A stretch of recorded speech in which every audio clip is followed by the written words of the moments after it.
ಈ ವಿಚಾರದಲ್ಲಿ ದೇವೇಗೌಡರು ತಂದು ಒಕ್ಕಲಿಗರನ್ನ ಒಡೆಯೋ ಪ್ರಯತ್ನ ಮಾಡ್ತಿದ್ರ. ಈ ಒಕ್ಕಲಿಗರ ಹೆಸರು ಈಗ ಮಮತೆ ಬಂದ್ಬಿಟ್ಟೈತೆ ಸಿದ್ದರಾಮಣ್ಣರಿಗೆ, ಕಾಂಗ್ರೆಸ್ನವರಿಗೆ. ಒಕ್ಕಲಿಗರ ಮೇಲೆ ಈಗ ಬಹಳ ಮಮತೆ ಬಂದೈತೆ. ಅದೆಂತ ಕಾಂತರಾಜು ವರದಿ ಬರ್ಸ್ಕೊಂಡವ್ರಲ್ಲ. ಚುನಾವಣೆ ಆದ್ಮೇಲೆ ಬಹುಶಃ ಜನಗಳ ಮುಂದೆ ಇಡಬಹುದು. ಈಗ ಚುನಾವಣೆ ಮುಂಚಿಟ್ರೆ ಎಲ್ಲಿ ಕಾಂಗ್ರೆಸ್ ಸರ್ವನಾಶ ಮಾಡ್ತಾರೋ ಅಂತೇಳಿ ಈಗ ಮುಂದಿಟ್ಕೊಂಡವ್ರಲ್ಲ, ಕೋಲ್ಡ್ ಸ್ಟೋರೇಜ್ ಇಟ್ಕೊಂಡವ್ರಲ್ಲ. ಇನ್ನು ಜಯಪ್ರಕಾಶ್ ನಾರಾಯಣ, ಜಯಪ್ರಕಾಶ್ ಹೆಗಡೆ ಏನೋ ಒಕ್ಕಲಿಂದ ಕೊಟ್ಟು ತಗೊಂಡವ್ರಲ್ಲ. ಕಾಂತರಾಜು ಎರಡನೇ ಭಾಗ, ಕಾಂತರಾಜು ವರದಿ ಎರಡನೇ ಭಾಗ. ಆ ಚುನಾವಣೆಗಿಂತ ಮುಂಚೆ ಅನೌನ್ಸ್ ಮಾಡಿದ್ರೆ ಎಲ್ಲಿ ಕಾಂಗ್ರೆಸ್ ಸರ್ವನಾಶ ಆಯ್ತು ಅಂತ ಕೋಲ್ಡ್ ಸ್ಟೋರೇಜ್ ಇಟ್ಕೊಂಡವ್ರೆ. ಈಗ ಅವರು ಕಣ್ಣೀರ್ ಹಾಕಿಲ್ವ ರಾಜಕೀಯ ಜೀವನದಲ್ಲಿ? ಚುನಾವಣೆ ಸಂದರ್ಭದಲ್ಲೇ ಕಣ್ಣಲ್ಲಿ ನೀರು ಹಾಕಿಲ್ವಾ? ಅವ್ರ ಕಣ್ಣಲ್ಲಿ ನೀರು ಬರೋದು ಕೃತಕವಾದ್ದು, ನಮ್ ಕಣ್ಣಲ್ಲಿ ನೀರು ಬರೋದು ಭಾವನಾತ್ಮಕವಾದಂತ, ಹೃದಯದಿಂದ ಬರ್ತಕ್ಕಂಥ, ಜನತೆಯ ಜೊತೆ ನಮ್ದು ಇರ್ತಕ್ಕಂಥ ಒಂದು ಅವರ ನೋವುಗಳಿಗೆ ಸ್ಪಂದಿಸ್ತಕ್ಕಂಥದ್ದು ಏನಿದೆ. ಬರೀ ರಾಜಕೀಯದಲ್ಲ.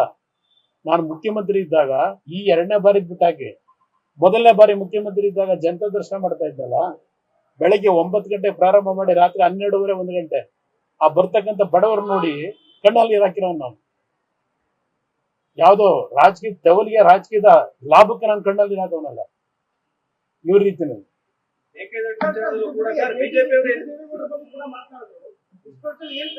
ಇವ್ರೇನ್ ಕಡದ್ ಕಟ್ಟೆ ಹಾಕಿದ್ರು ಚಾಮುಂಡೇಶ್ವರಿ ಕ್ಷೇತ್ರಕ್ಕೆ. ನಾನಿವತ್ತು ಸವಾಲ್ ಹಾಕ್ತೀನಿ, ಚಾಮುಂಡೇಶ್ವರಿ ಕ್ಷೇತ್ರದಲ್ಲಿ ಜಿ ಟಿ ದೇವೇಗೌಡರ ನಾಯಕತ್ವದಲ್ಲಿ ನಾನು 2006 2007 ಮುಖ್ಯಮಂತ್ರಿ ಇದ್ದಾಗ ಈ ಚಾಮುಂಡೇಶ್ವರಿ ಕ್ಷೇತ್ರಕ್ಕೆ ನಾನು ಕೊಟ್ಟಿರೋ ಕೊಡುಗೆ ಎಷ್ಟು? ಇವರು 2 ಬಾರಿ ಮುಖ್ಯಮಂತ್ರಿ ಆಗಿ, 2 ಬಾರಿ ಡೆಪ್ಟಿ ಸಿಎಂ ಆಗಿ, 15 ಬಜೆಟ್ ಮಂಡನೆ ಮಾಡಿ ಈ ಒಂದು ಜಿಲ್ಲೆಗಾಗಲಿ ಈ ಚಾಮುಂಡೇಶ್ವರಿ ಕ್ಷೇತ್ರಕ್ಕೆ ಇವರೇನು ಕೊಡುಗೆ ಕೊಟ್ಟಿದ್ದಾರೆ ಚರ್ಚೆ ಮಾಡ್ಲಿಕ್ಕೆ ಸಿದ್ಧ ಇದ್ದೇನೆ, ಚರ್ಚೆ ಮಾಡ್ಲಿಕ್ಕೆ. ಆಮೇಲೆ ಇಲ್ಲೂ ಹೋಗಲಿ, ಬಾದಾಮಿಗೆ ಹೋದ್ರಲ್ಲ, ಬಾದಾಮಿ ಜನ ಓಟ್ ಕೊಟ್ರಲ್ಲ, ಅವ್ರಿಗೇನ್ ಕೊಟ್ರು? ಬಾದಾಮಿ ಕ್ಷೇತ್ರಕ್ಕೆ ನಾನು ಮುಖ್ಯಮಂತ್ರಿಯಾಗಿ ಮೊನ್ನೆ ಕಾಂಗ್ರೆಸ್ ಬಿಜೆಪಿ JDS ನ ಸರ್ಕಾರದಲ್ಲಿ ಅಲ್ಲಿಯ ಕೆರೆ ಕಟ್ಟೆಗಳಿಗೆ ನೀರು ತುಂಬಿಸ್ಲಿಕ್ಕೆ 280 ಕೋಟಿ ಪ್ರಾಜೆಕ್ಟ್ ಕೊಟ್ಟ ನಾನು ಮುಖ್ಯಮಂತ್ರಿಯಾಗಿ. ಇವರೇನ್ ಕೊಟ್ರಿ ಈಗ 2 ವರ್ಷದಲ್ಲಿ? ಈ 10 ತಿಂಗಳಲ್ಲಿ ಏನ್ ಕೊಟ್ಟವ್ರ? ಇಲ್ಲಿ ಬರೀ ಫೌಂಡೇಶನ್ ಹಾಕೊಂಡ್ ಬರಕ್ ಹೋಗೋರು ಎಲ್ಲ ಕಡೆ. ಇಲ್ವಾ? ನಿಮಗೆ ಗೊತ್ತಲ್ಲ, ಅದೆಂತದ ಹೇಳಲಿಲ್ವಾ ಫೋನ್ ಅಲ್ಲಿ? ಅಪ್ಪಾಜಿ ಅಪ್ಪಯ್ಯ ಅಲೋ ಅಪ್ಪ, ನಾನ್ ಹೇಳಿಲ್ವಲ್ಲ ಅದು, ನಾನು ಅದು ಹೇಳಿಲ್ವ. ಯಾರದು ಆರ್ ಹೆಸರು? ಅದು ಯಾರದು? ಎಂತದ ಹೆಸರು?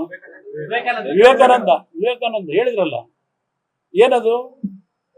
ಆಮೇಲೆ ಕಣ್ಕಾಣ್ ಸ್ಟೋರಿ ಮಾಡಿದ್ರಲ್ಲ, ಮುಖ್ಯಮಂತ್ರಿ ಆಗಿ ಸ್ಟೋರಿ ಬಿಲ್ಡಪ್ ಮಾಡಿಸ್ಕೊಂಡ್ರಲ್ಲ. ಆ ಕೆಲಸ ನಾವೆಂದೂ ಮಾಡ್ಲಿಲ್ಲ, ನನ್ನ ಮಗ ಎಂದು ಬಂದ್ ಮಾಡ್ಲಿಲ್ಲ ಎಂದು. ನನ್ನ ಆಡಳಿತ ಅವಧಿಯಲ್ಲಿ ಮಧ್ಯದಲ್ಲಿ ತೂರಿಕೆ ಮಾಡ್ಕೊಳ್ಳಿಲ್ಲ. ನನ್ನ ಮಗನಿಗೆ ನಾನು ರಾಮನಗರ ನೋಡ್ಕೊಳ್ಳಪ್ಪ, ಚನ್ನಪಟ್ಟಣ ನೋಡ್ಕೊಳ್ಳಪ್ಪ ಅಂತ ಹೇಳಿ ಆಶ್ರಯ ಕಮಿಟಿ ಅಧ್ಯಕ್ಷನ್ ಮಾಡಿರ್ಲಿಲ್ಲ. ಈಗ ಹೇಳಿದ್ರೆ ರಾತ್ರಿ ಹೇಳಿದ್ರಲ್ಲ ಚಾಮುಂಡೇಶ್ವರಿ ಉಸ್ತುವಾರಿ ಎತ್ತಿಂದ್ರ ಅಂತ ಅವ್ರು ಹೇಳ್ತಾರೆ. 2019 ಗೌರ್ಮೆಂಟ್ ಬಿಡ್ತಿದೆ ಯಡಿಯೂರಪ್ಪ. ಆಯ್ತು, ಯಡಿಯೂರಪ್ಪನ ಕೈ ಜೋಡಿಸ್ತಾರೆ ಯಾರು? ಯಡಿಯೂರಪ್ಪನ ಕೈ ಜೋಡಿಸ್ತಾರೆ ಯಾರು ಬೀಳ್ಸಕ್ಕೆ? ಕೈ ಜೋಡಿಸ್ತಾರೆ ಯಾರು? ಯಾವ ಕಾರಣಕ್ಕೆ 3 ಜನ ಹೋದ್ರಲ್ಲ, ಬೈರತಿ ಬಸವರಾಜು, ಮುನಿರತ್ನ ಅವರು, ಸೋಮಶೇಖರ್ ಹೋದ್ರಲ್ಲ. ಯಾವೊಂದು ಬೈರತಿ ಬಸವರಾಜು ಯಾವುದೋ ಒಂದು ನಿಗಮ ಮಂಡಳಿ ಅಧ್ಯಕ್ಷರು, ಅವರ ಒಂದು ನಿಗಮ ಮಂಡಳಿಗೆ ಒಬ್ಬರ ಅಧಿಕಾರಿಯ ಒಂದು ವರ್ಗಾವಣೆ ವಿಷಯದಲ್ಲಿ ಜಾರ್ಜ್ ಅವ್ರಿಗೂ ಒಂದು ಘರ್ಷಣೆ ಆಯ್ತು, ದೊಡ್ಡ ಗಲಾಟೆ ಆಯ್ತು. ಅದನ್ನ ಅಹವಾಲು ಇಟ್ಕೊಂಡು ಮುಖ್ಯಮಂತ್ರಿ ಇವ್ರ ಹತ್ರಕ್ಕೆ ಹೋದ್ರೆ, ಸಿದ್ದರಾಮಯ್ಯ ಉಸ್ತುವಾರಿ ಅದೇನು ಸಮನ್ವಯ ಸಮಿತಿ ಅಧ್ಯಕ್ಷರಲ್ವೇ, ಅಲ್ಲಿ ಏನ್ ಘರ್ಷಣೆ ಆಗಿ ಅಲ್ಲಿಂದ 3 ಜನ ಯಾಕೆ ಹೋದ್ರು?